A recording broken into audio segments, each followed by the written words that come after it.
I don't think there's a bigger story than the Hillsborough story. There are so many levels to it. On April the 15th, 1989, 96 people died when they went to watch a football match.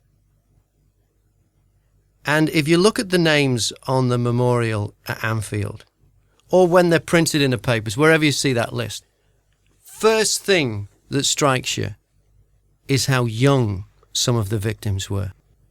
The youngest was 10 years old.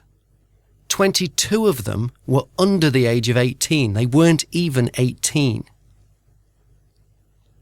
They were unlawfully killed. They did nothing wrong.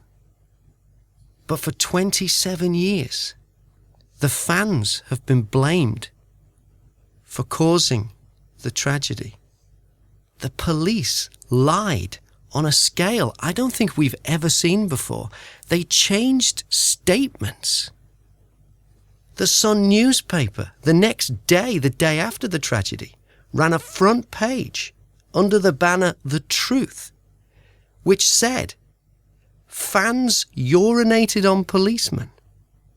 They beat up a policeman giving the kiss of life and picked the pockets of the dead. None of it true. And the lies stuck for 27 years. And they stuck because of prejudice. A prejudice, let's face it, against working class people, football supporters, and people from the city of Liverpool in particular. No other group in this country can be vilified in this way. You can't say someone is dishonest or a criminal just because they're black or gay or follow a particular faith, but for years it's been acceptable to use the phrase thieving Scousers. And the prejudice grew, and so the lies were believed. Every time I've been to a Liverpool match, when Liverpool have played Manchester United, the families of the Hillsborough victims who've been in the crowd have had to listen to Manchester United fans chant, "Murderers, murderers, murderers."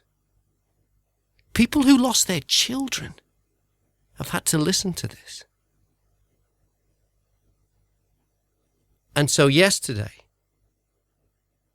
the truth finally came out. And so on my blog, all I did was publish a poem by a bloke called Dave Kirby. The poem's called The Justice Bell.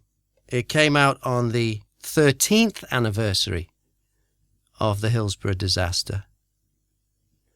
Now, I've changed 13 years to 27 years, and I changed the last line to bring it up to date. This is the Justice Bell. A schoolboy holds a leather ball in a photograph on a bedroom wall.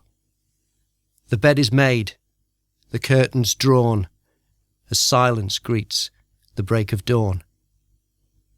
The dusk gives way to morning light, revealing shades of red and white, which hang from posters locked in time of the Liverpool team of '89.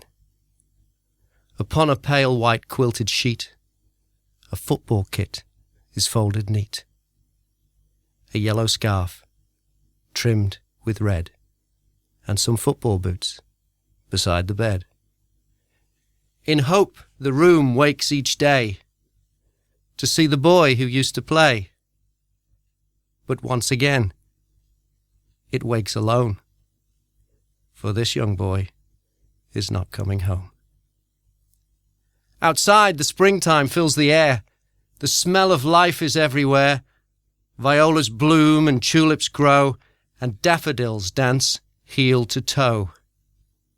These should be such special times for a boy who would now be in his prime. But spring forever turns to grey in the Yorkshire sun one April day.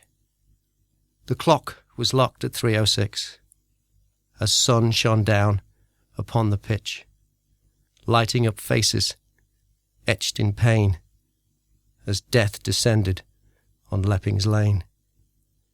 Between the bars an arm is raised, amidst a human tidal wave. A young hand, yearning to be saved, grows weak inside this deathly cage. A boy not barely in his teens is lost among the dying screams. A body too frail to fight for breath is drowned below a sea of death. His outstretched arm then disappears to signal 27 years of tears. 96 souls of those who fell await the toll of the justice bell. Ever since that disastrous day, a vision comes my way. I reach and grab his outstretched arm, then pull him up away from harm. We both embrace with tear-filled eyes. I then awake and realize it's just the same old dream I have each week as I quietly cry myself to sleep. On the 15th of April every year, when all is calm and skies are clear, beneath a glowing Yorkshire moon, a lone Scots piper plays a tune. The tune rings out the justice cause, then blows due west across the moors. It passes the eternal flame, then engulfs a young boy's picture frame. His room is as it was that day. For 27 years, it stayed that way, untouched and frozen in time, since that tragic day in '89. And as it plays its haunting sound, tears are heard from miles around. The tears from the families of those who fell, who now can hear the justice bell.